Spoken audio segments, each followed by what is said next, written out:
Hello, this is Matt on the Moon Lambo channel. A toxic Bitcoin maximalist has struck again, stating that XRP will likely be dead within the next 2 to 3 years because it has no use case.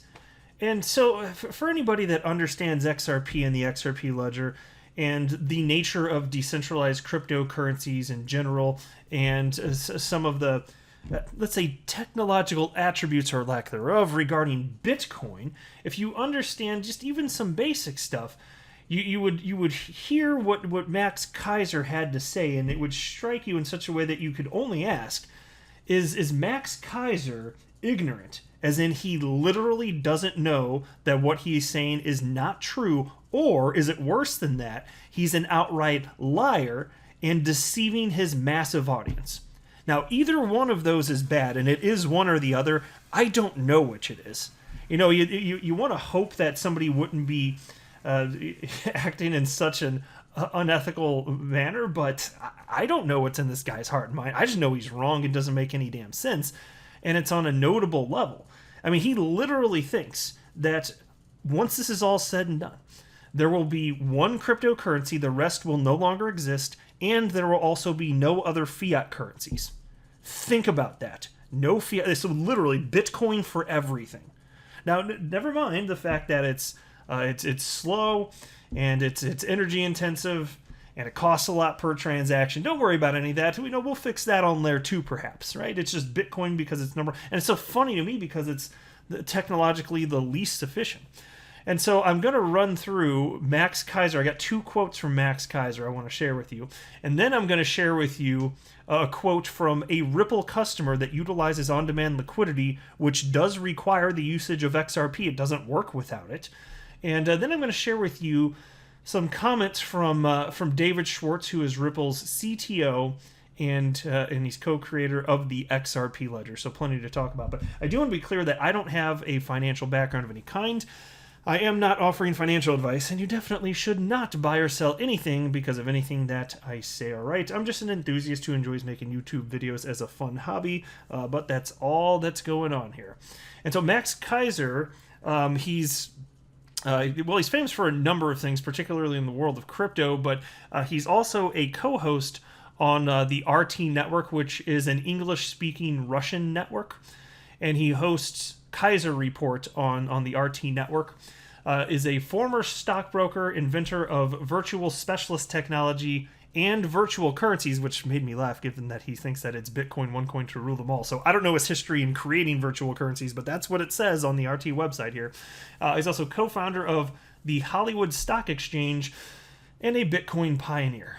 Now, look, I can get down with the stuff that he says in a general sense about how terrible fiat currencies are just because the monetary policy that underlies them, how they're completely abused, and it really just takes away from the citizens that use them. Because if you can think about these people that are actually holding cash, maybe they don't have, especially people, it's worse for people that don't have other investments or anything like that.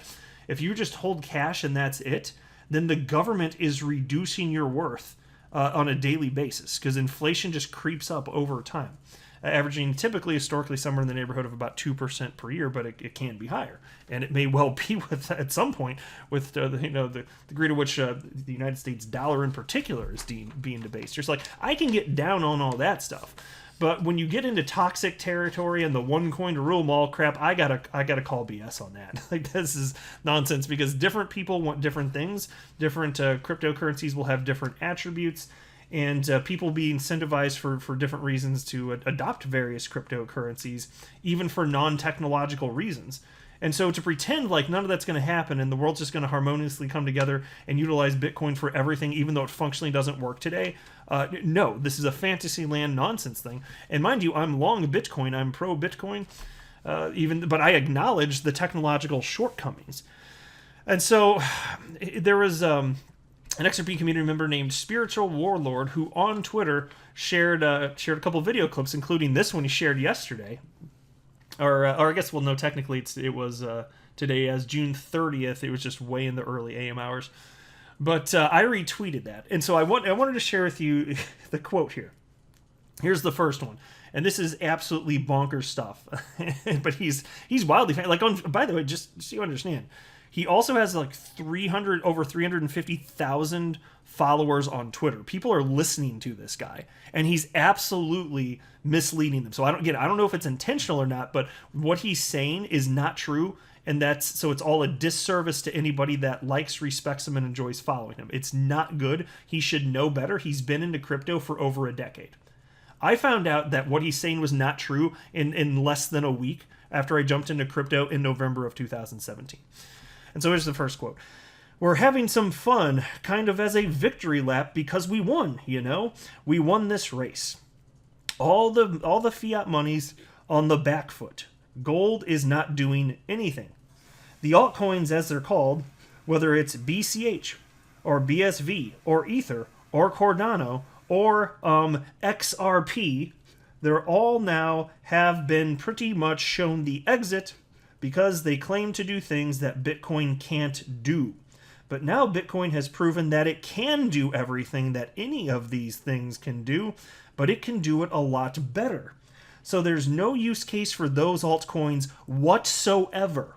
I don't think many of them will be around in 2 or 3 years' time at all.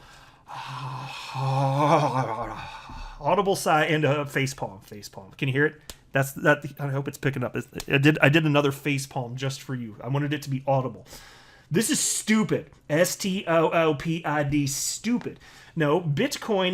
let's just focus on XRP's usage as a bridge currency. Bitcoin cannot, in an efficient manner, be placed as a bridge currency. Now, technically, you could plug, if Ripple wanted, they absolutely could plug Bitcoin into on-demand liquidity. It's absolutely technologically possible. You could plug in any coin you want, but Bitcoin is not suited for payments. So what would happen if you do that? What if they actually did?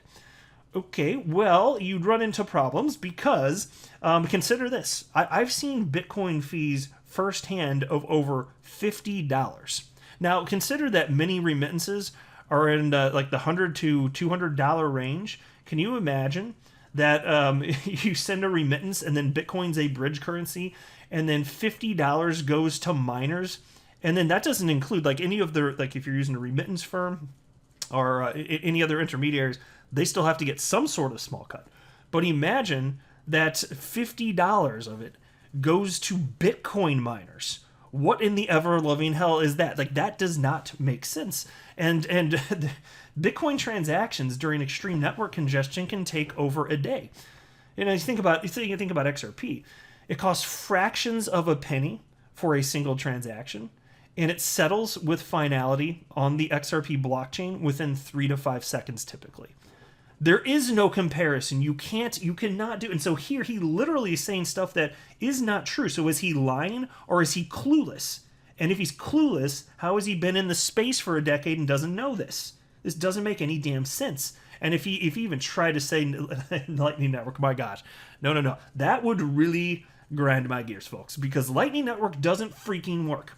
Maybe you could say with small transactions, like under $10 perhaps, something like that. But when you're talking about moving $5 trillion around the globe daily, which is total, like that's what is actually happening right now in terms of remittances on a daily basis. Bitcoin can't do that. It simply can't, not even with Lightning Network, not in its current form. And even if it ever does work, who's going to implement that and onboard customers, and who's going to offer customer support and connect it all? Like, there's nobody even trying to do that because it would be stupid to try and do that. And so for him to state here with a straight face that XRP is going to go away probably within 2 to 3 years because Bitcoin can do anything XRP can do, but it can do it better. I just don't know how he thinks he can get away with this nonsense. Like, what is he doing? This is like, because if it is lack of knowledge, don't you think don't you feel embarrassed at a minimum at this point? I mean, I would. I mean, with that huge gap in knowledge, that's not something small. I don't pretend to know everything either, but geez, that's a huge gap in knowledge, and you've been around for over a decade. Early Bitcoin pioneer. Or is it more so the case that you just are ideologically driven, and because it's what you personally want, it's tribal, and it's Bitcoin or bust? Sounds like Bitcoin or bust. And here's another quote. This one's, I'm going to have to censor it a little bit. He said Bitcoin is freedom, and that's something that took a while for people to understand. People were mired in the stupidity about transactions, and number of transactions, and speed of transactions. And that gave us 20 or 30 of these S-word coins that are still so stupid. Ethereum, Cardano, XRP, they're literally dog S-word. They're so effing stupid. They don't do anything. They're worthless. And so, the most offensive thing in that whole thing is that he used the word literally when he meant figuratively. That we can all agree that's the worst infraction there, right? Okay, I'm glad we're on the same page. Oh my freaking God. Learn how to use literally and figuratively. Look at this. And so you can see here, he's glossing over us. So Bitcoin can do anything that any of the other coins can do, but then here he's acknowledging that there's complaints clearly about transaction speed and costs and all this stuff. It can't be a bridge currency.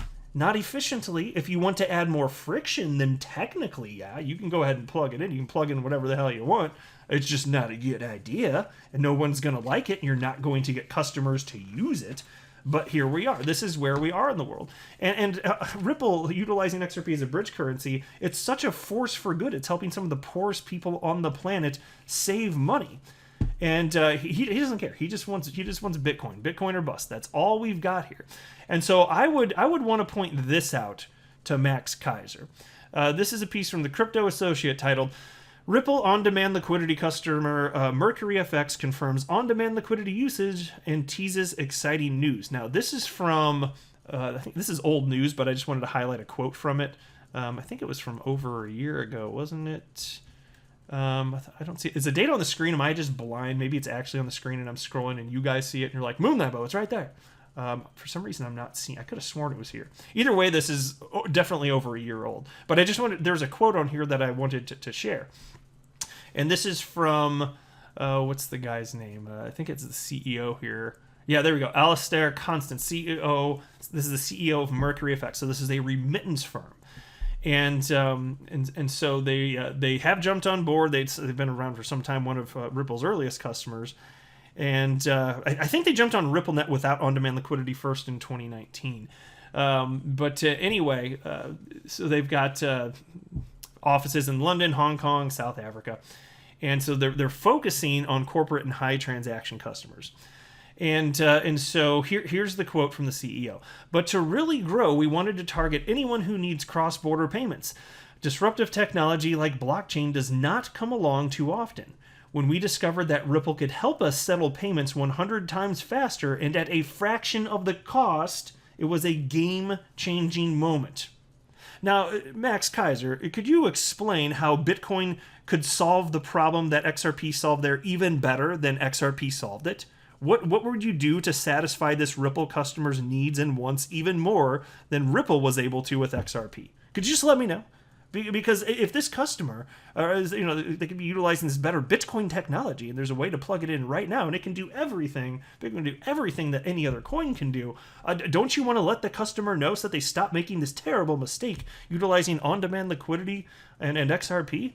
Just come and fly in with a cape, Max Keiser. Save the day. Let them know what's going on here.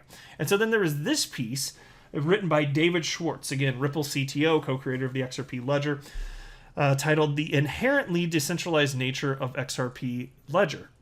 And this was a part of Ripple's official blog series called Ripple Insights, and this is from August 22nd, 2018, so I wanted to cover a couple key parts here.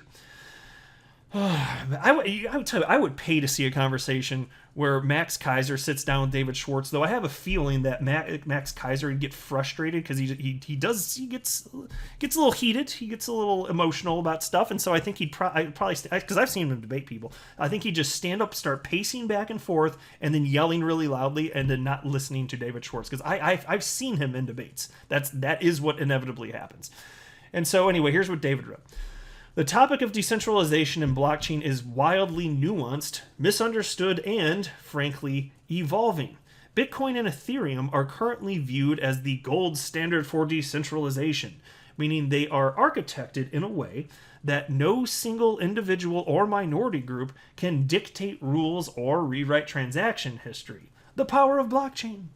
Since these blockchains are considered decentralized, Then by design, the XRP ledger is also, if not more so, decentralized than both Bitcoin and Ethereum. To really understand if a network is truly decentralized, it's important to first understand the underlying design. Now, Bitcoin and Ethereum use proof-of-work algorithms. The system rewards individuals, known as miners, for validating transactions by paying a fee for their work. This was a great starting point for a decentralized system that incentivizes complete strangers to contribute to the greater good of a network and make forward progress. But as time has gone on, clear limitations have manifested.